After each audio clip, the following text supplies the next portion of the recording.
За сайн байцгаана уу эрхэм үзэгчдийн үдшийн амгалан айлтгая. Өнөөдөр бол 2026 оны 1-р сарын 8 пүрэв гараг.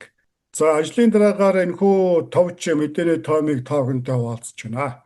Өнөөдөр 1 сарын 8-ны байдлаар Америкийн дотоодод үндсэндээ дараах 3 сэдв олонний анхаарлыг татаж олон нийтийн дунд Иран хөлөлцүүлэг болж улмаар хэвлэлүүдийн Ираны гол сэдв болж байна. За нэгдүгээрт нь Гренландыг тойрсон Иран өнөөдөр бас Америкийн дотоодод сонирхолтой байдлаар өрнөж байна. За ингээд хэвлэлүүдийн олж мэдсээр бол үндсэнд Америк нэгдсэн улсын талаас Гренландын оршин суугч тус бүрт нь 10,000-аас 100,000 хүртэл доллар өгөх замаар Гренландыг Америкийн мэдээлэлд оруулах тухай ийм санал хүргүүлсэн тухай хэвлэлүүдээр мэдээлж байна. За мэдээж одоогийн байдлаар бол энэхүү мэдээллийг аль шатанд албан ёсоор мэдээлээгүй. За энэ бол гол төлөө хэвлэлүүдийн зүгээс гарч байгаа ийм мэдээлэл.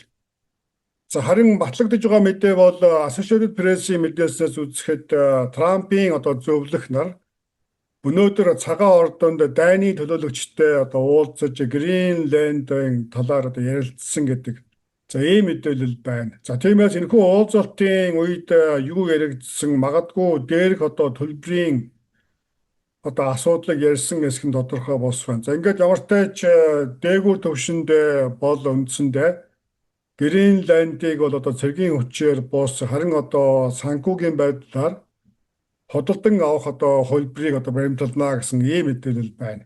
За хоёрдугаарт нь ойрох дорнодыг чиглэсэн Америкийн бодлого бол маш эрчимтэй өрнөж байна. За тухайлбал өнөөдөр Америкийн ерөнхийлөгч Трамп Колумбийн ерөнхийлөгч Густаво Петротой утсаар ярилцсан үйл явдал боллоо.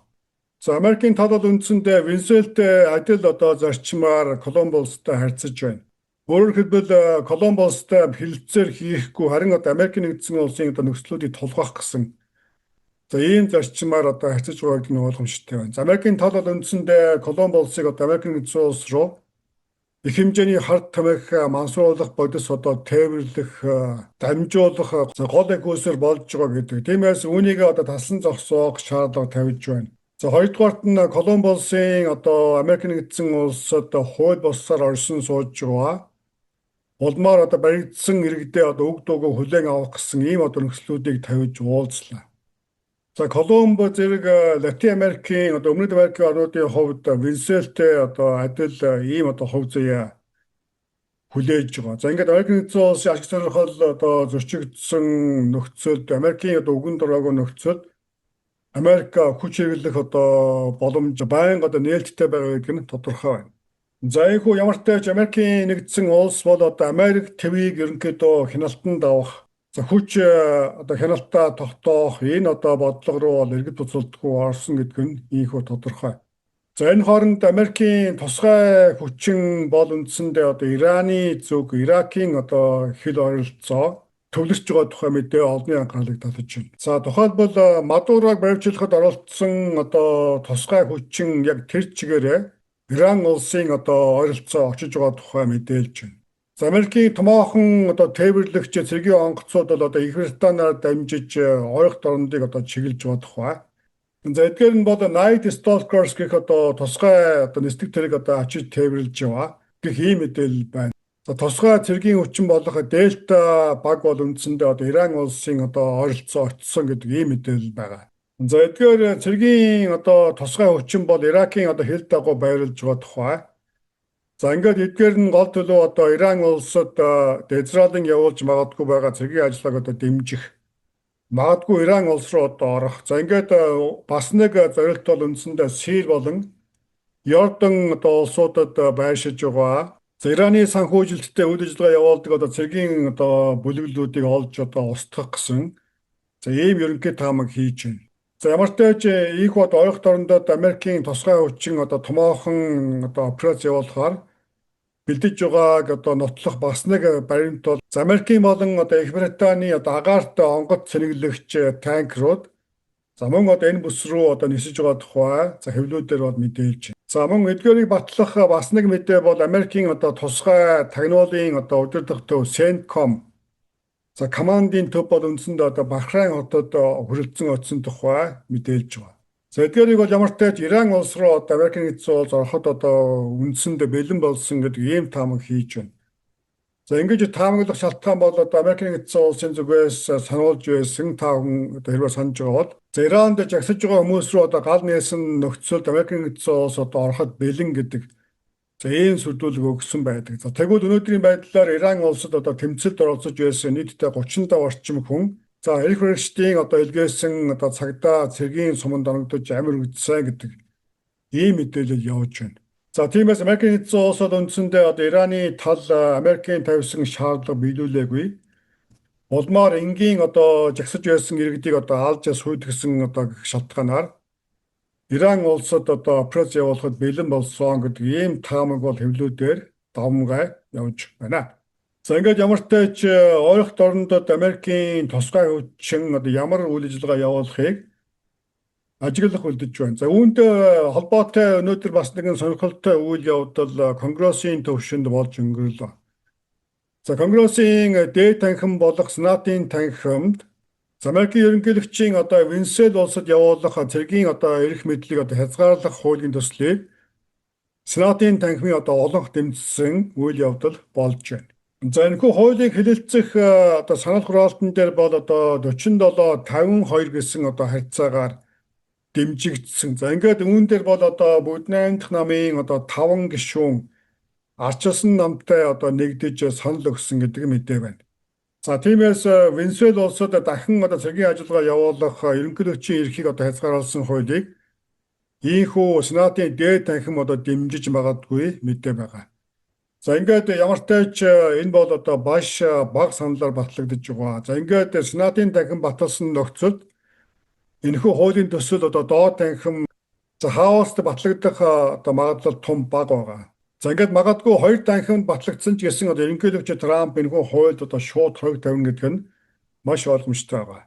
За Сенатын санал хураалтын дараагаар бол одоо ерөнхийлөгчийн хийсэн мэдээллийг та бүхэн харж байна.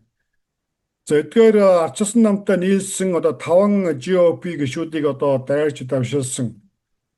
За эдгээр гишүүд бол үндсэндээ одоо дахин одоо албан сонгогдох одоо ирэхгүй ийм одоо хүмүүс байна гэсэн утгатай мэдээллийг бол хийж байгаа.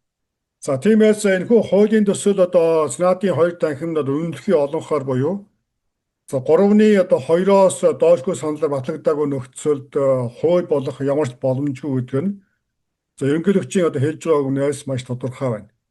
За хууль үндсэндээ 3-ны 2-оос бага саналаар одоо батлагдсан нөхцөлд ерөнхийлөгч бол шууд хориг тавих за ийм хуулийн эрхтэй байгаа. Тиймээс энэхүү хуулийн төсөл бол одоо цаашдаа хууль болж амилна гэсэн төлөв ерөнхийдөө байхгүй гэж хэлж болохоор байна.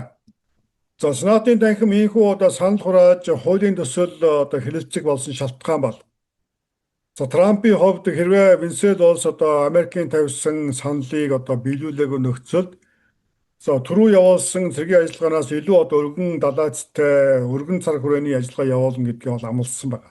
За тиймээс Венесуэл улсын хувьд нэг бол Америкийн одоо хэлсэн тавьсан санал болцлыг одоо уг дуугүй биелүүлэх үгүй бол одоо магадгүй дахин одоо цэргийн халдлагад өртөж магадгүй гэсэн ийм бас таамаг байнамаа. За үүнийг бол одоохондоо бол зөвхөн таамаглах боломжтой байна. Ягаад гэвэл Венесуэлийн засгийн газар бол одоогийн байдлаар одоо тодорхой байр суурь илэрхийлж чадахгүй байгаа. За нэг талд Трампыг одоо дэмжсэн Америкийн нэгдсэн улстай хамтран ажиллана гэсэн за ийм одоо мэдээлэл хийж байгаа боловч за нөгөө талд бол одоо мэдээж төрийн эрх байгууллагад бол одоо Мадурогийн талын хүмүүс одоо хүчтэй нөлөөтэй хэвээрээ байгаа. За тиймээс нөхцөл байдал цаашдаа хэрхэн одоо өөрнөх нь мөн одоо олон нийтийн анхаарлыг татаж байна. За ингээд сүүлийн мэдээ бол дотоодод болж байгаа үйл явдалтай холбоотой өчигдрийн мэдээгээр бас мэдээлж байсан. За Миннеаполис хотод бол одоо айсийн цагдаа нар одоо энгийн иргэнийг одоо буудаж хөнөөсөн үйл явдал болсон. За үүнийг бол мужийн одоо эрх баригчид бол одоо хууль бос гэж үзэж байгаа. Тиймээс үүнийг одоо мужийн хуулиар мөрдөн шалгаж байцаах ёстой гэсэн байр суурьтай байна. За хэдийгээр холбооны засгийн газар FBI-гийн зүгээс одоо мужтай хамтран ажиллана гэсэн одоо амлалтыг өгж байсан боловч Өнөөдөр гарч байгаа мэдээс үзэхэд бол одоо FBI ангаараа энэхүү мөрдөн байцаалтыг хариуцсан гэж одоо эсэргүүцэж байгаа тухай. За ийм мэдээ байна. За тиймээс энэхүү хэрэг явдалтай холбоотой эд мөрийн баримт сэлтийг бол одоо холбооны засгийн газар за мужийн одоо хүчний байгууллага хууль хяналтын байгууллагад одоо хүлээлгэн өгөхгүй байгаа гэсэн мэдээ олонний анхаарлыг татаж байгаамаа. За тиймээс энэхүү үйл явдал бол цаашдаа одоо улс төрийн хэмжээнд шатлан одоо өргөжж гүнзгийрэх ийм төлөвтэй байна. Өнөөдрийн байдлаар тос хотод бол одоо олон нийтийг одоо хамарсан эсэргүүцлийн жагсаал цуглаан өрнөж байна. За ингээд ямар ч тач энэхүү одоо мөрдөн байцаалт альч төвшөнд хинч одоо хариуцаж гүйцэтгсэн энэ нь бол одоо маш өндөр улс төрсөн одоо мөрдөн байцаалт байна гэдг нь ойлгомжтой болж байна. За ингээд цаашдаа энэ хүрээнд өрнөх үйл явдлыг манай согоос цаг тухайн үед нь шуурхай мэдээлэх болно. За ингээд манай согогт subscribe дарж байгаа нийт үзэгч та бүхэнд маш их баярлалаа. Дараагийн мэдээгээр удахгүй уулзъя.